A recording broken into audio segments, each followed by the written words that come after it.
Soalnya percuma saja kalau kita gunakan, kita nih tambahkan mikroba, tetapi si lahannya dibiarkan mengering, pasti si mikrobanya juga akan mati kayak gitu. Nah, karena untuk saat ini saya gunakan mikrobanya itu di 2 minggu sebelum penanaman baru dikocor mikroba ke lubang tanam, pengen cepet-cepet langsung tanam. Nah itu salah satu menurut saya ya, ini kesalahan beberapa petani yang mengakibatkan nanti pada waktu di fase penutupan mulsa kan otomatis si pupuk kandang itu akan membuat di permukaan tanah yang menjadi panas. Nah, ketika waktu itu langsung ditanamin tanaman cabai rawit, akhirnya gak bakalan kuat si tanaman cabai rawitnya kayak gitu.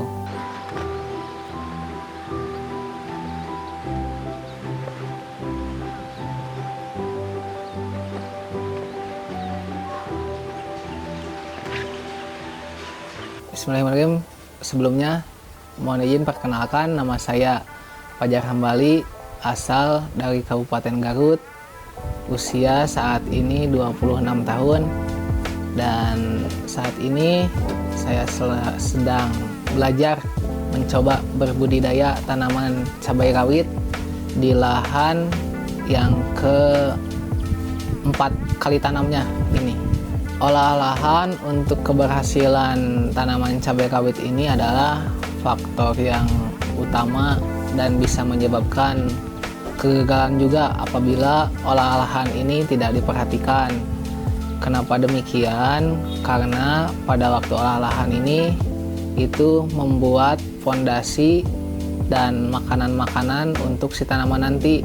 Apabila olah lahannya tidak baik, tidak benar, pupuknya tidak tercukupi di olah lahan, kemungkinan besar nanti si tanamannya juga tidak akan sesubur yang kita inginkan kayak gitu. Ya kalau saya perhatikan untuk kesalahan-kesalahan ketika olah lahan, biasanya diolahnya tuh mereka seadanya. Jadi kayak gini, ada kotoran hewan apa dimasukin, ada yang pakai sapi, kambing, ataupun kotoran ayam, kemudian mereka olah tanpa melalui fermentasi, kemudian pengen cepet-cepet langsung tanam. Nah itu salah satu menurut saya ya, ini kesalahan beberapa petani yang mengakibatkan nanti pada waktu di fase penutupan mulsa kan otomatis si pupuk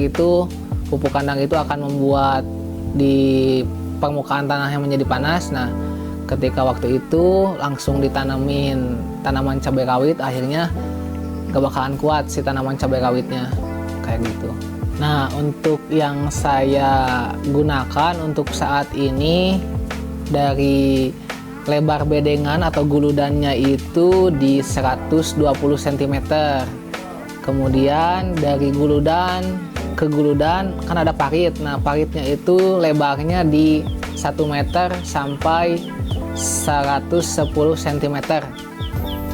Untuk apa demikian? Untuk nanti supaya si tanaman cabai rawitnya tidak berdempetan, karena ketika nanti memasuki musim hujan, apabila si tanamannya terlalu berdempetan, nanti bakalan mengakibatkan kelembaban yang tinggi, alhasil banyak tanaman yang terkena jamur dan penyakit-penyakit lainnya.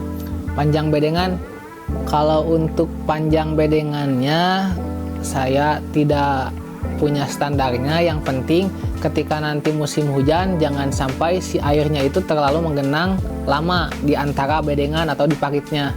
Jadi kalau bisa, misalkan lahannya kita memanjang 100 meter, ya dibagi menjadi 3 atau 4, panjangnya jadi 25 meteran.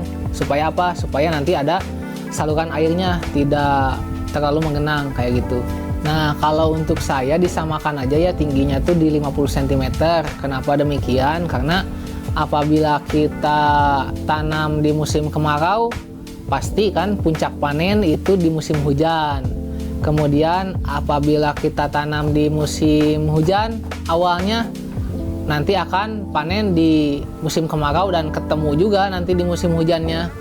Karena apa? Karena kan rata-rata si tanaman cabai rawit kalau yang udah saya tanam ini usianya itu berkisar di 10 bulan sampai 12 bulan setelah tanam. Jadi kalau yang saya amati saat ini, yang saya tanam belum pernah lewat dari 12 bulan usia tanamannya tuh, suka langsung diperbarui saja. Soalnya produksinya sudah mulai menurun, jadi kita perbarui tanamannya.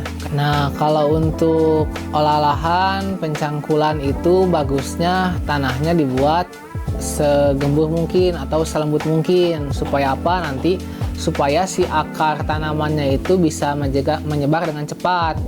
Tapi kan kita juga tergantung lokasi tanahnya. Kalau kita tanamnya yang ada di tanahnya yang memang keras, ya sulit juga mau dibuat gembur. Tetapi kalau kita tanamnya di daerah pegunungan, di dataran tinggi di 800 sampai 900 mdpl ke atas, pasti udah bawaannya udah tanah gembur itu tuh. Tapi kan kalau saya mah di sini tanamnya di 700 mdpl ya. Kadang nemu lahan tuh yang emang gembur, ada juga yang keras. Pernah juga olah lahan yang bekas diambil si tanahnya untuk bata, jadi sangat keras gitu tanahnya. Nah, yang bagus mah ya dibuat segembur mungkin si tanahnya kayak gitu. Nah, kalau saya mau untuk pemadatannya itu dengan melakukan penyiraman aja. Jadi gak dipadat di pukul-pukul sama paculnya, tetapi cukup disiram aja nanti jadi memadat dengan sendirinya. Kemudian untuk olah lahan juga, proses pembuatan bedengannya ini kita gak langsung dijadiin 50 cm ya, tetapi kita bertahap, kita buat 25 cm, terus dikasih pupuk dasar, kemudian ditimbun lagi, dikasih pupuk lagi, kayak gitu. Nah, kalau untuk pupuk dasar biasanya kita gunakan dua bagian ya, dua jenis lah. Yang pertama ketika saya masukkan ketika si bedengan itu di tinggi 25 cm. Nah, itu tuh yang saya gunakan ada kandungan fosfat sama kaliumnya itu. Nah, tapi kalau untuk yang udah jadi bedengan di 50 cm itu ditabur lagi sama saya di atasnya itu dengan kandungan yang tinggi fosfatnya ditambah kapur dolomit. Jadi 2 kali saya tuh penambahan pupuknya, pupuk kimianya. Soalnya yang di lahan ini saya nyobain nggak pakai kotoran kambing. Yang lahan sebelumnya mah saya gunakan kotoran kambing, tapi yang ini saya nyobain nggak pakai kotoran kambing. Jadi yang pertama waktu di bedengan 25 cm saya taburkan dengan kandungan kalium dan fosfat. Kemudian ketika udah beres ditabur itu, dari lahan 1 hektar tuh saya masukkan di 10 karung atau di 500 kg untuk lahan 1 hektar. Terus untuk sesudah itu ditimbun lagi tanah 25 cm, jadi total 50 cm, dimasukkan lagi yang kandungan fosfatnya aja yang tinggi. Nah, udah beres itu ditabur juga di 500 kg, langsung tabur kapur dolomit. Kapur dolomitnya ini kemarin ya habis di 50 karungan juga. Nah, untuk mikroba, untuk yang saya gunakan saat ini, nah ini lahan ini tuh kita akan tanam paling cepat 2 mingguan lagi. 2 minggu, paling lamanya di 3 mingguan lagi. Nah, saya baru masukkan mikroba ini di hari ini, di 2 minggu sebelum tanam. Jadi dimasukkan mikroba bakteri 2 minggu setelah tanam, sebelum tanam 2 minggu baru masukkan mikroba. Kenapa demikian? Karena ketika sesudah masuk mikroba ini kan si lahan harus lembab terus. Sedangkan sekarang lagi musim kemarau, jadi posisi tanah harus disiram terus-terusan. Agar apa? Agar si mikrobanya gak mati.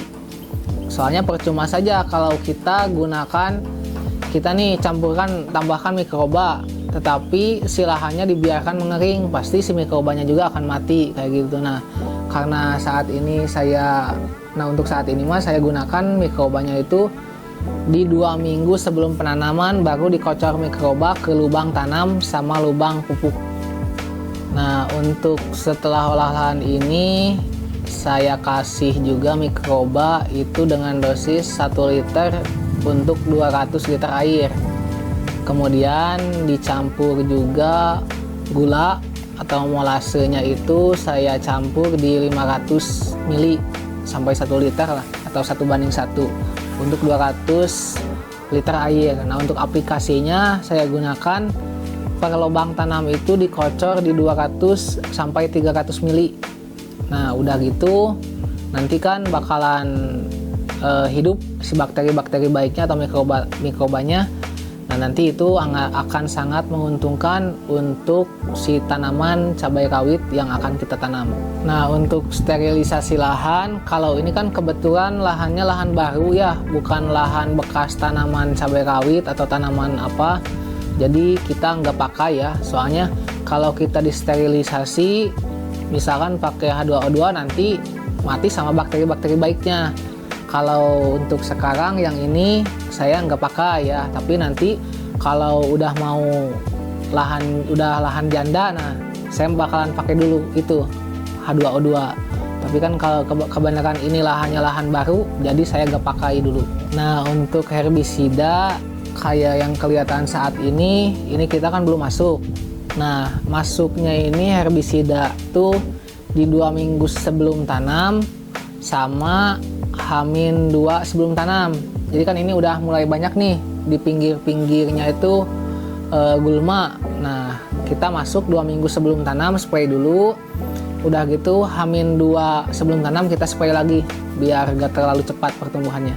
Iya, di samping-samping bedengannya aja. Kalau yang ada di lubang tanamnya itu cabut manual. Nah, untuk pemasangan mulsa paling si tanah ya diusahakan itu rata ya, rata gembur. Supaya apa? Supaya si mulsanya ini presisi rapat, jadi gak ada rongga. Walaupun di sini juga ada sih beberapa yang jadi ada rongga, jadi mengakibatkan si rumput-rumput ini masih tumbuh. Nah, kalau si lahannya itu rata dulu, presisi, jadi si mulsa juga nempel ke tanah itu benar-benar nempel, gak ada rongga udaranya. Nah, paling itu saja. Kemudian pas waktu pemasangan mulsanya ya diusahakan lagi di jam 9 ke atas. Supaya apa? Supaya nanti si mulsanya ini elastis ketika ditariknya, dan si permukaan tanahnya ini tuh harus dibasahin dulu supaya nanti ketika kita memasang pasaknya atau patoknya untuk mengencangkan mulsa tidak keras, supaya yang kerjanya itu mempermudah pekerjaan. Ya, jadi untuk pemasangan mulsa ini bagusnya tuh di 2 orang minimal sampai 4 orang. Jadi untuk yang pertama kita ukur dulu panjang bedengan yang akan kita pasangkan mulsanya. Misalnya panjang bedengannya di 30 meter. Nah, kita gunting si mulsa ini tuh di 28 meteran lah. Jadi supaya apa? Supaya ada space buat nanti narik. Jadi nanti ketika ditarik itu jadi ngepas. Jadi ada ngepres sampai 2 meteran. Nah, udah gitu dikunci dulu satu bagian, baik bagian depan, kemudian kita tarik di belakang sama 2 orang. Kalau udah dikunci, jadi udah terkunci dua-duanya, barulah kita pasang pasak pinggir-pinggirnya itu. Pinggir-pinggirnya itu kita pasak dengan jarak kurang lebih di 1 meteran. 1 meter sampai 1,5 meter kita masukin pasak satu persatu. Kalau saya ini dipasang kenceng banget, jadi supaya nanti gak ada angin yang masuk ya, jadi dikencangin sekencang-kencangnya. Kemudian di pinggir-pinggirnya juga jarak antar pasaknya itu dibuat rapat, karena pernah kejadian ketika dibuat pasaknya itu terlalu berjauhan, si anginnya masuk, akhirnya si mulsanya kebuka ke bawah sama angin. Kalau kita ini pakai bambu ya, jadi kita pakai bambu, ukuran panjangnya di 40 cm. Untuk pelubangan mulsa kita gunakan yang diameter 10 cm, pakai seng yang biasa kita masukkan dulu ini apa, arang. Jadi yang ada lubangnya si ini apa, pelubang mulsanya tuh ada lubangnya, terus kita masukin, panasinnya itu menggunakan arang. Nah, kita manual aja jalan. Nah, kalau dari tabur pupuk dasar paling cepat kita ini 1 bulan paling cepat. Tapi kalau yang lahan ini tuh di 1 bulan seminggu lah. Soalnya habis tabur pupuk dasar tuh kita gak langsung tutup mulsa. Kita diamkan dulu kurang lebih seminggu kemarin tuh, baru tutup mulsa. Kalau sehari sebelum tanam ya dipastikan nomor pertama ini permukaan media tanam atasnya itu harus basah. Kemudian kalau punya bakteri baik ataupun mikroba seperti mikorrhiza bisa dimasukkan itu dulu. Tapi kalau nggak punya ya nggak dikasih itu juga udah bagus sih. Kalau untuk fungisida berbahan kimia itu kita kocor biasanya di 2 bulan ke atas. Jadi 2 bulan ke atas kita ada masuk fungisida dengan kandungan bahan aktif, karbendazim, juga golongan azol kayak gitu. Tipsnya ya yang pertama, si tanamannya harus benar-benar sudah kuat, jadi jangan terlalu kecil, minimalnya paling cepat di 30 HSS, 30 hari setelah semai. Ya bagusnya masih kalau menurut saya di 45 hari setelah semai. Apalagi pada saat musim kemarau kayak gini, yang harus dipastikan selain dari bibit tanaman yang cukup umur untuk disimpan di lahan, si yang kedua itu si air dan media tanam ini harus benar-benar lembab. Karena apabila kita telat aja pengairan, bisa jadi si tanamannya terkena panas dan akhirnya patah si batangnya. Ya paling untuk rekan-rekan petani yang lainnya, karena saya juga di sini belum terlalu lama. Kalau untuk di tanaman cabai rawit, baru mencoba tanaman cabai rawit itu baru jalan ke 3 tahun ini. Pengalaman saya yang pertama harus menyiapkan permodalan dari awal. Jadi jangan sampai kita ini pengen tanam banyak-banyak, tetapi begitu di tengah jalan obat-obatannya tidak mumpuni, tidak tercukupi. Alhasil kepada tanamannya juga tidak terlalu bagus. Itu yang pertama untuk permodalan. Yang kedua untuk keilmuan. Jadi untuk yang baru-baru belajar tanam, disarankan untuk menanam skala kecil-kecilan dulu, minimal di 100 tanaman dulu ataupun 200 tanaman dulu, tetapi tanamannya bagus dan maksimal, daripada kita tanam banyak-banyak tetapi hasil akhirnya jelek, kan malah jadi buat rugi. Jadi dimatangkan dulu untuk keilmuannya, kita praktek dulu dari sedikit-sedikit bertahap sampai kita perbanyak lahan untuk penanaman cabai rawitnya. Kemudian untuk olah lahan yang saya tekankan paling juga ketika fase olah lahan ini, buat bedengannya jangan terlalu pendek. Agar apa? Agar nanti ketika masuk musim hujan ini si tanaman cabai rawitnya tidak mudah terendam banjir. Karena kesalahan pertama saya pada waktu tanam cabai rawit ini terkena lagi musim hujan tinggi. Alhasil waktu itu tanaman masih usia 30 hari sampai 60 harian udah hancur, terendam banjir. Jadi yang itu yang harus diperhatikan, bedengan dibuat tinggi, kemudian pembuangan air harus dipastikan dari awal, jangan sampai mampet ketika fase pertengahan tanam, karena percuma kalau kita buat bedengan 50 cm tetapi untuk pembuangan airnya gak ada, nanti sama saja bakalan kena kebanjiran juga, alhasil tanamannya jadi mati. Nah itu. Kemudian yang terakhir, untuk olah lahan kalau menggunakan kotoran hewan jangan tergesa-gesa untuk cepat-cepat menanam. Bagusnya si lahannya ini difermentasi dulu ya, minimalnya di 3 minggu sampai 4 minggu baru kita lakukan penanaman. Itu paling juga untuk saran-saran dari saya dan pengalaman dari saya.